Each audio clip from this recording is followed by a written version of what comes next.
महिमा ने मुझे अपने केशों में वशीभूत कर मुझे सारे मनोविकारों से दूर किया है।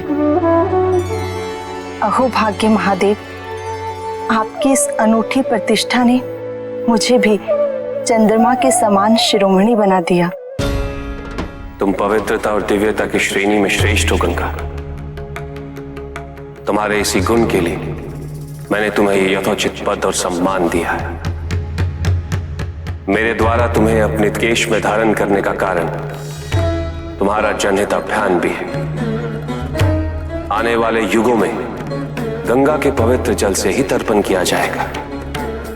इसके साथ ही पृथ्वी पर तुम्हारे आगमन के अनेकों फल होंगे, जिनसे नवीन जीवन की सुपूर्ति का संचार होता रहेगा।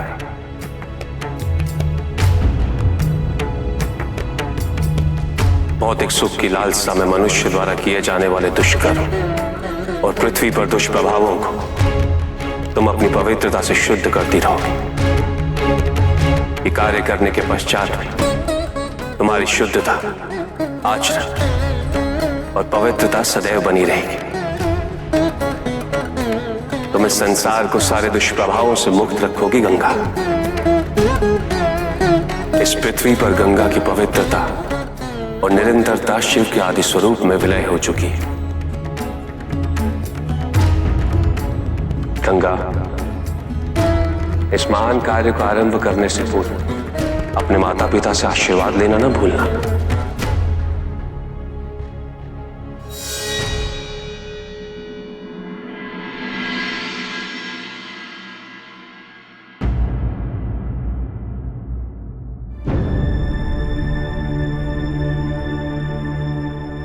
अपनी पुत्री के प्रति पिता के दायित्व और कर्तव्य के अपूर्ण रह जाने की ग्लानि से हम उबर नहीं पाए गंगा।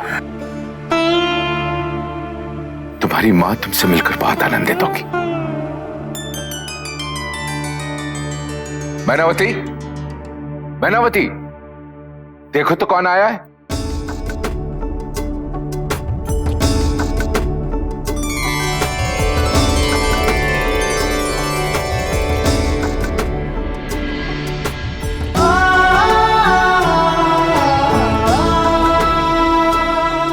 गंगा,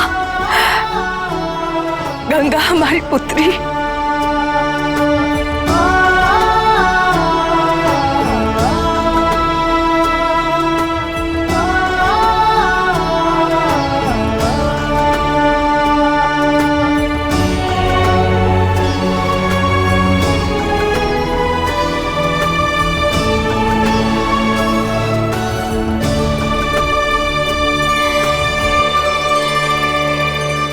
पुत्री, इतने वर्षों में ऐसा एक भी पल नहीं बीता जहां हमें तुम्हारी चंचलता और बचपन के अधखैलियों ने हमें नहीं सताया हो।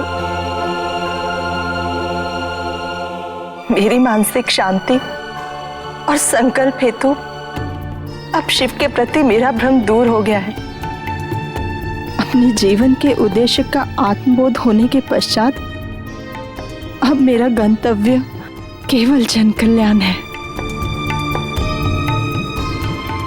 मानवता की सेवा और इस सृष्टि की निरंतरता को सुचारू रूप से चलाने हेतु मैं धरती पर आ रही हूं।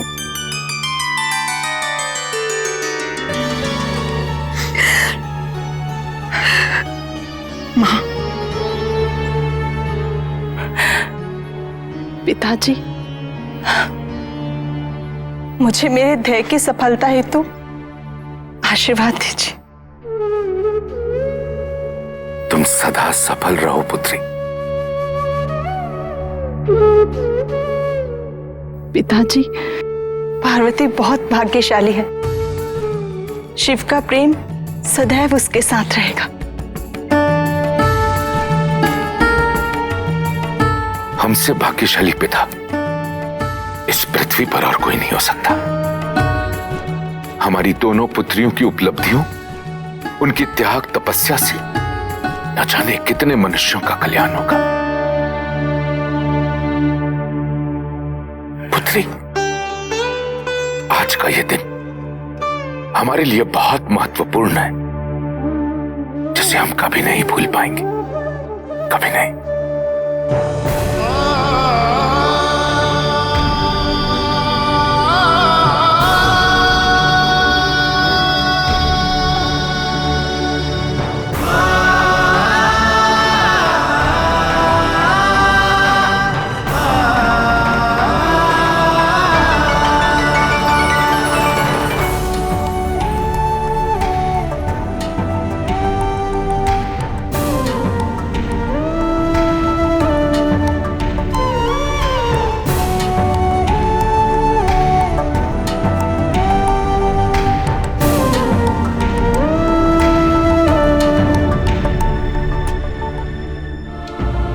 हे महादेव, आज आपके वरदान से समस्त संसार को मेरे अथक प्रयास का फल मिलने वाला है।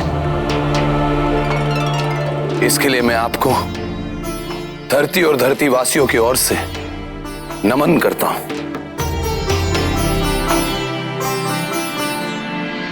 आपके कठिन परिश्रम ने ही मुझे गंगा के इस पृथ्वी पर अवतरण की आवश्यकता का आभास दिलाया। आने वाले समय में गंगा का एक नाम भगीरथी भी होगा। गंगा की महत्वता उल्लेखनीय है। इस जल की क्षमता धरती की उन सभी विपदाओं को निष्प्रभाव करने की है जो संसार की निष्ठाओं में बाधा डालते हैं। आने वाले समय में गंगा के वर्चस्व हेतु महासंग्राम अनुमानित है। मनुष्य अपने भौतिकवादी जीवन की विलासता में अत्यधिक रूप से लिप्त होता जाएगा। परिणाम सीमित जल का साधना सूख जाएगी। जल एक अत्यंत दुर्लभ वस्तु हो जाएगी। इन सभी कार्यकल्पों में केवल गंगा ही मनुष्य को अपने अदृश्य के प्रति ध्यान आकर्षित कराती रहेगी। मैं आपसे वचन लेना चाहता हूं भगवान। गंगा की स्वच्छता और अवरोधिता आपका प्रथम कर्तव्य होगा। मैं आपको वचन देता हूं महादेव कि गंगा के पवित्र जल की अवहेलना मैं कभी नहीं होने दूंगा और मनुष्यों को गंगा की महानता के बारे में सदा ही जागरूक रखूंगा।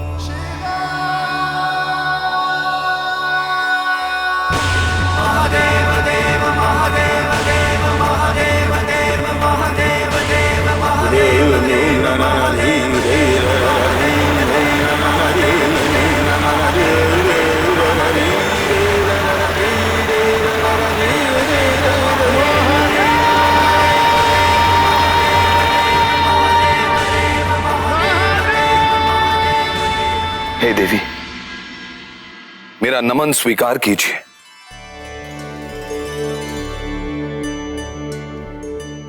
आपके प्रयास के द्वारा ही मैं यहाँ आई हूँ राजन। मेरा आपसे आग्रह है कि आप ही मेरा मार्ग प्रशस्त करें। जहाँ जहाँ आप जाएंगे मेरा जल प्रवाह उसी मार्ग को अपनाएगा।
तुम्हारी कीर्ति बनी रहे भगीरथ। हम पूर्वजों की आत्मा को आज तुम्हारे प्रयासों से मुक्ति तथा शांति प्राप्त हुई।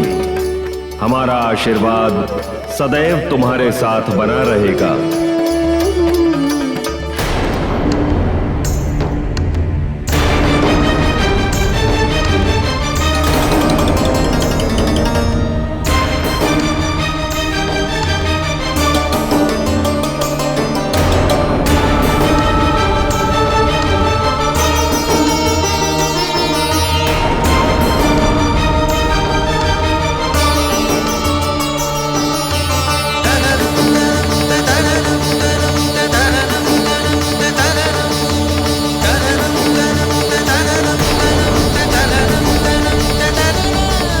प्रभु, मानव शरीर की भी सीमाएं होती है, यातना सहने की क्षमता होती है। ऐसी कठोर तपस्या पूर्ण करते करते कहीं माता का शरीर उनका साथ न छोड़ दे प्रभु।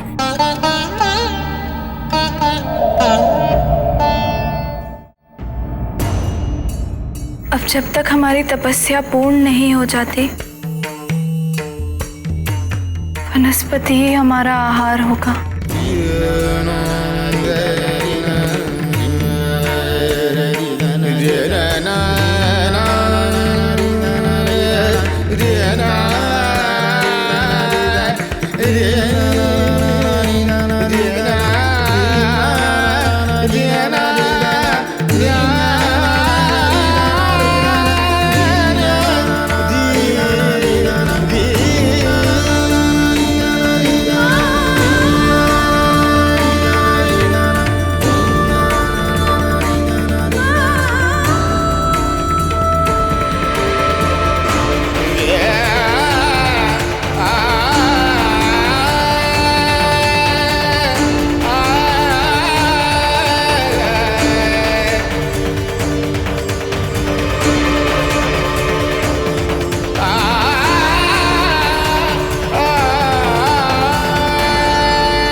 पुत्री,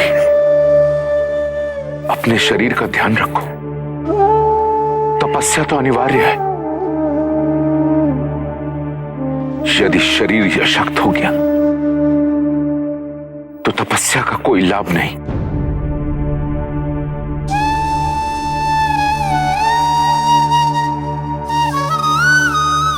तपस्या का दूसरा अर्थ समर्पण होता है पिताजी। मैं उन सभी लौकिक वस्तुओं से विमुख हो मैं महादेव पर अर्पित कर दिया।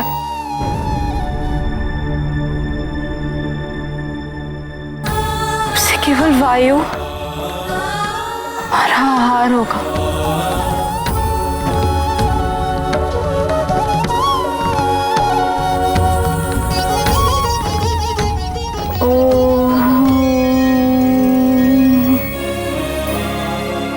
चलिए मैनावती,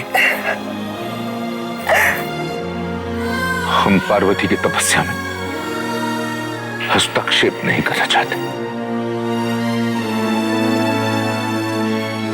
आइए चलिए।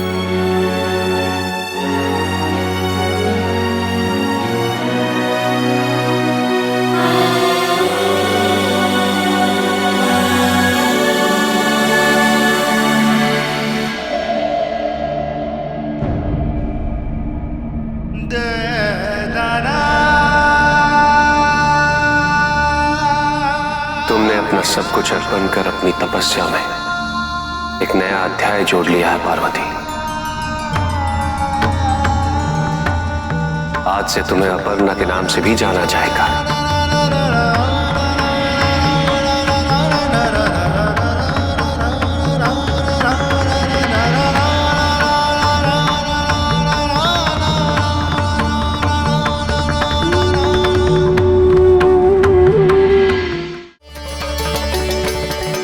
आज मेरे जीवन की एक यात्रा संपन्न हुई और एक दूसरी यात्रा का आरंभ हुआ है।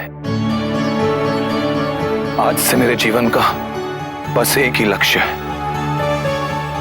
कि गंगा के इस पवित्र जल को मैं विश्व के हर मनुष्य तक पहुंचा सकूं।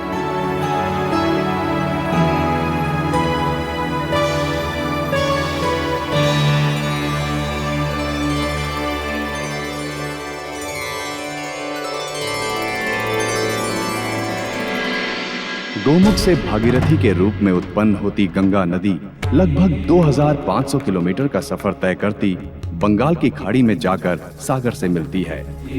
गंगा केवल एक नदी या प्राकृतिक संपदा ही नहीं है, बल्कि समस्त भारतवासियों की आस्था का आधार भी है। पहाड़ी क्षेत्रों से उतरकर ऋषिकेश होती हुई गंगा नदी पहली बार हरिद्वार में मैदानी क्षेत्र में प्रवेश करती है।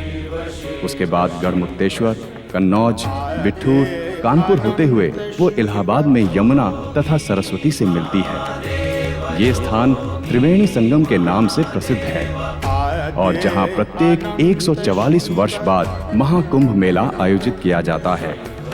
इलाहाबाद के बाद गंगा नदी रुख करती है महादेव की नगरी काशी का, जिसे हम वाराणसी या बनारस के नाम से भी जानते हैं। यहाँ शिव द्वारा स्थापित लिंग और मणिकर्णिका घाट तीर्थ स्थानों में शीर्ष है। मिर्जापुर, पटना होते हुए भागलपुर के बाद गंगा नदी दक्षिणवर्ती हो जाती है। फिर पश्चिम बंगाल के मुर्शिदाबाद से होती हुई वापस हुगली, कोलकाता, हावड़ा होते हुए सुंदरवन डेल्टा से बंगाल की खाड़ी में सागर संगम करती है। ये स्थान गंगा सागर के नाम से जाना जाता है, जो हिंदुओं का एक और प्रमुख तीर्थ स्थल है। आज भी हिंदू संस्कृति में जन्म से लेकर मृत्यु तक कोई भी पूजा अर्चना गंगा जल से शुद्धिकरण किए बिना आरंभ नहीं होती। जो गंगा जीवन दायिनी भी हैं, वही मोक्ष भी प्रदान करती हैं।